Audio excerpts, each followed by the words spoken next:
Hey y'all, this is Thoughts Between Shots, a storytelling podcast where one great question leads to one unforgettable story.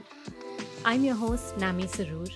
Every episode, I ask my guests to tell me a story they've almost never told elsewhere. Then we break it down to learn why it worked so well. If you want to get better at storytelling, asking more thoughtful questions, or just becoming a better communicator, you're in the right place. So, this is one of those in between episodes again, where it's just you and me talking about storytelling and me telling you one of the many, many stories I have lodged in my brain. But first, a question. Have you ever had a chance encounter with a complete stranger who ended up changing your life? Let me tell you a story. A few years ago, I had dinner with a complete stranger, and he ended up putting my entire life's work into perspective and giving it such profound meaning. In October 2022, as a freshly minted divorcee, I was on an eat, pray, love journey of sorts. One of the stops along the way was beautiful, cobblestoned Lisbon, Portugal. This was not my first ever solo trip, and this time I wanted to do things a little bit differently. Usually, when I travel solo, I keep to myself. That is because I have watched the movie Taken. I am fully aware of the fact that I'm a tiny, compact person who fits easily into most overhead storage bins.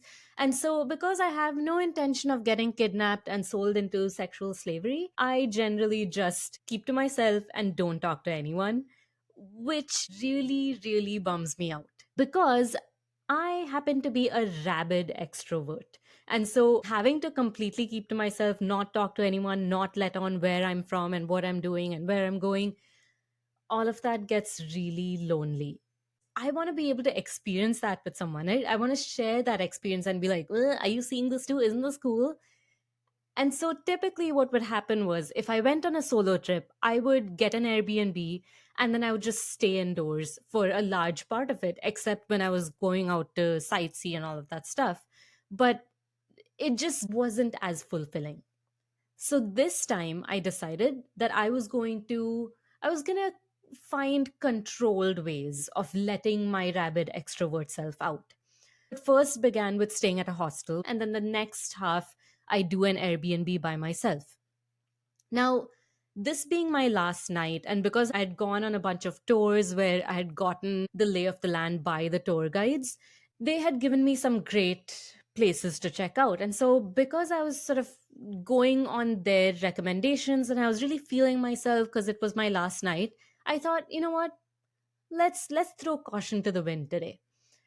So I walk into this charming little hole in the wall restaurant with handwritten menus and barely 10 tables to its name. And the garish decor that you associate with those little local places. There's only a couple of tables in here that are occupied. One of which is another fellow solo traveler. He's an older gentleman and he's just having a ball of a time. He's regaling the servers with stories and they're joking and laughing. That catches my attention. So we strike up a conversation. And when he realizes that I'm there by myself too, he says, why don't you come join me? So I go and sit down. It turns out he's also American. And we proceed to have just the most delightful conversation over this beautiful Portuguese meal. So initially, when he asks me what I'm doing there, I tell him, oh, I'm just on a solo trip because I really wanted to see Lisbon because I saw it on an episode of Somebody Feed Phil, and it happened to be one of my favorite episodes. So I told myself that someday I'm going to go and I'm going to hit up a lot of the spots that Phil Rosenthal hit. But as we start to get deeper into our conversation and as we start to get more personal and we start to get more vulnerable, he shares with me that he's actually here because he's lost his wife over COVID. Now he's just here traveling solo, trying to reconnect with people or trying to explore new places in the world. This is really touching. And of course, then I own up to the fact that, look, it's not just that I'm here because I'm a foodie. I'm here because I just got divorced last year. I'm still reeling, still trying to pick up the pieces and put my life back together, but also do things that I never got to do before. So, this is my new chapter. This is my Eat, Pray, Love journey as I figure out what NAMI 2.0 looks like. So, the evening continues like that, where we talk about our work and our life and our family and all this stuff. And It's such a beautiful, vulnerable, honest conversation. Then the conversation shifted to his work. He told me that he was an elementary school teacher, a retired elementary school teacher. And I asked him what his favorite part of the job was. He said every year on the first day of school, when these kids would come in looking all unsure and nervous and they'd sit down, the first thing he would do was to ask them, "Kids, how many teachers do you see?" They'd look around kind of confused, bewildered, and they'd say, "Well, one." And he would say, "No, try again. How many teachers do you see?" "I actually see 35 because you all have something to teach me. You all have something to offer." Here's what he was doing in that moment, in less than 5 minutes of this new school year starting. He was telling these kids that there was a place for them there, that they mattered, that they had value to bring. And in doing that, he was creating a sense of belonging for them. And then he said one sentence that absolutely just hit me like a bolt of lightning. He said, "There's nothing in the world that makes you feel more confident than knowing you belong." Nothing. Nothing in the world makes you feel more confident than knowing you belong. That right there, that is exactly why I do what I do.